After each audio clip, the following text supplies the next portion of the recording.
The debate continues around street improvements in Ferdinand. We'll tell you more. Plus, USDA improvements to farm loan programs could help farmers in our area. And Vanessa Hickman and Piper Keish talk about a Jasper High School musical tonight on Inform. All of that and much more is up next here on the 18 WJTS News.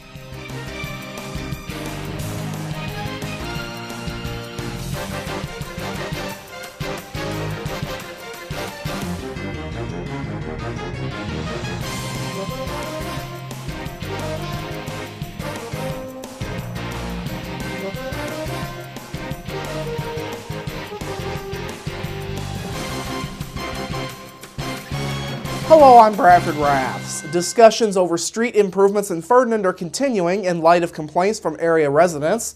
Last night, the Ferdinand Town Council heard from several residents in the 3rd and Georgia Street area. Those residents voiced their desire to have the streets brought up to town standards in order to promote development in that particular part of the town. Several folks expressed their concern that the lack of a paved street in the area is scaring away folks who may want to build homes there. Ferdinand Town Council President Ken Seacard says the town will continue looking into the issue. The town had accepted. We cannot find any record of that. We know that and on my time on the council, we've never accepted those streets under, our jurisdiction.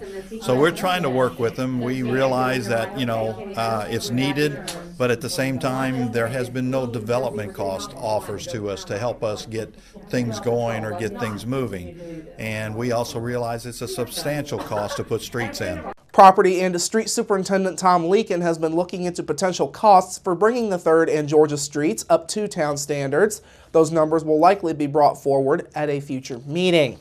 Also last night, the council heard a further update on tax abatement plans for the Sisters of St. Benedict.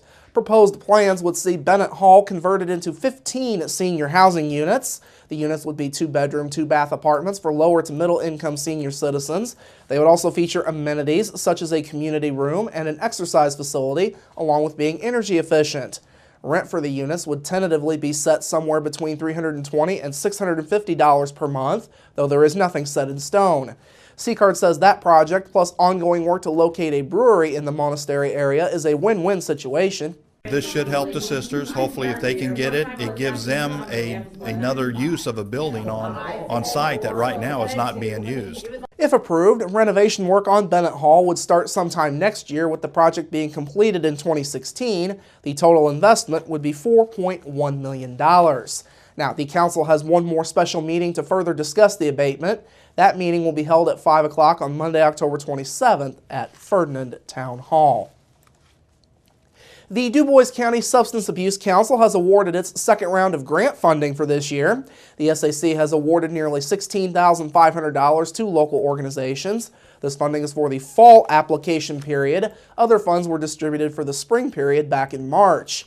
Now, the funding is split into 3 different categories as mandated by the Governor's Commission.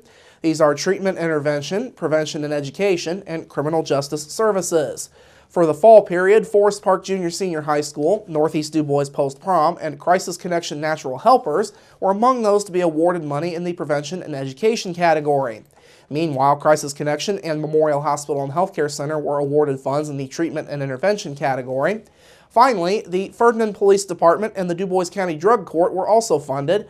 That money came under the Criminal Justice Services category.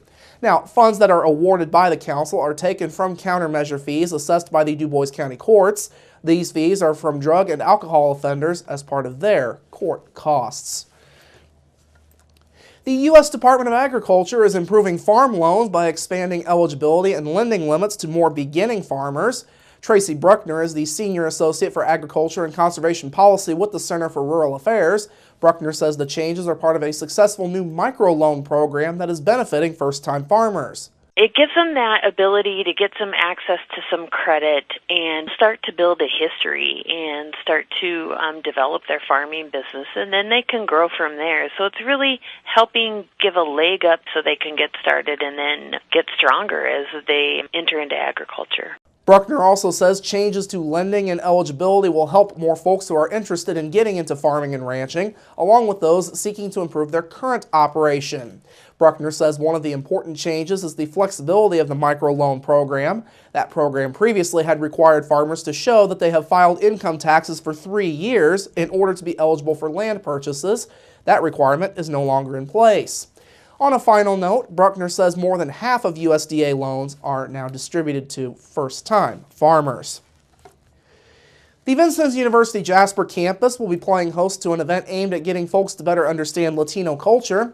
The VUJC Latino Cultures Training is designed to help folks to understand the culture, customs, and rituals of the Latino community, among other things. This will be done through group exercises and an interactive hands-on approach. Now, the hands-on approach will allow participants to transfer their knowledge and learning into tangible understanding of Latino culture. Participants will also learn to think Latino and have the needed skills and tools to anticipate certain behaviors in order to build and promote healthier relationships and trust among the local Latino population. The cost for the course is $69. It will be held from 8 a.m. till noon on November 14th in the Center for Technology, Innovation, and Manufacturing at VUJC. The event is being facilitated by Maura Robinson. Robinson also coordinated a Latino Summit in Huntingburg back in May. To register, you can call Jim McFall at 481-5937.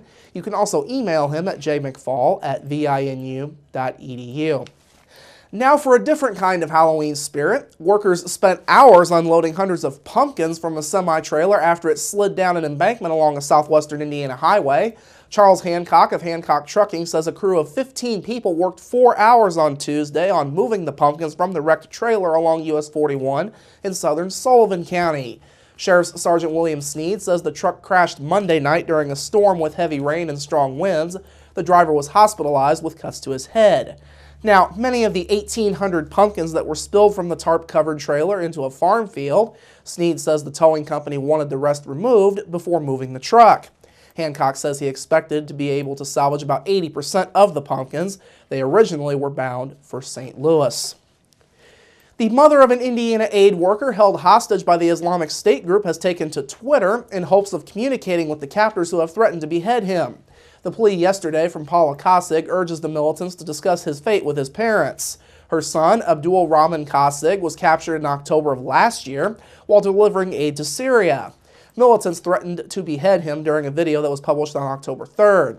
The 26-year-old Indianapolis native moved to the Middle East in 2012 after observing conditions during a trip to Beirut. He sent an email to relatives and teachers during that trip saying that he could not walk away from the suffering he had seen. He converted to Islam during his captivity and changed his name from Peter.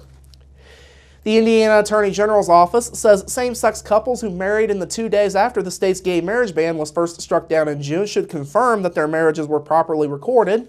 The Attorney General's office sent a memo to county clerks saying those couples faced unusual circumstances because same-sex marriages were allowed for a short time before a ruling against the ban was put on hold by a federal appeals court. Now, those marriages might not be legally valid if couples did not solemnize their marriage within 60 days of receiving a marriage license, or the county clerks did not record them within 30 days. The office says those couples could obtain a new license and complete the necessary steps to avoid any uncertainty. The Indiana State Board of Education is set to consider a new school grading formula and new school grades for the past year.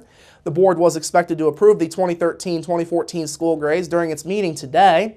It also will consider a new formula changing how student grades and test scores are calculated into a school's grade. Former state schools superintendent Tony Bennett secretly altered the grading formula in 2012 to benefit Republican Party donor Crystal DeHaan's Indianapolis charter school. Shortly after Bennett's change was revealed, state education leaders launched an intensive review of the school grading formula.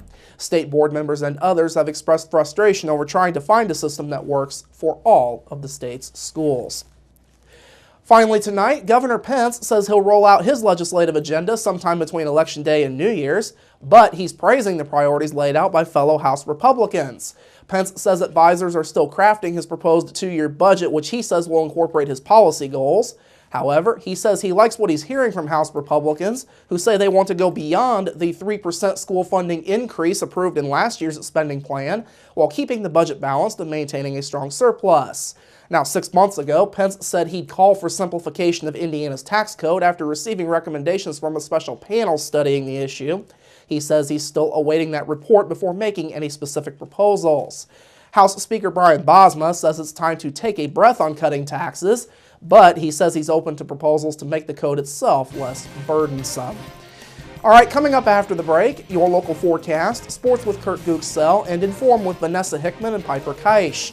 That's all up next here on the 18 WJTS News. Local people watching local people.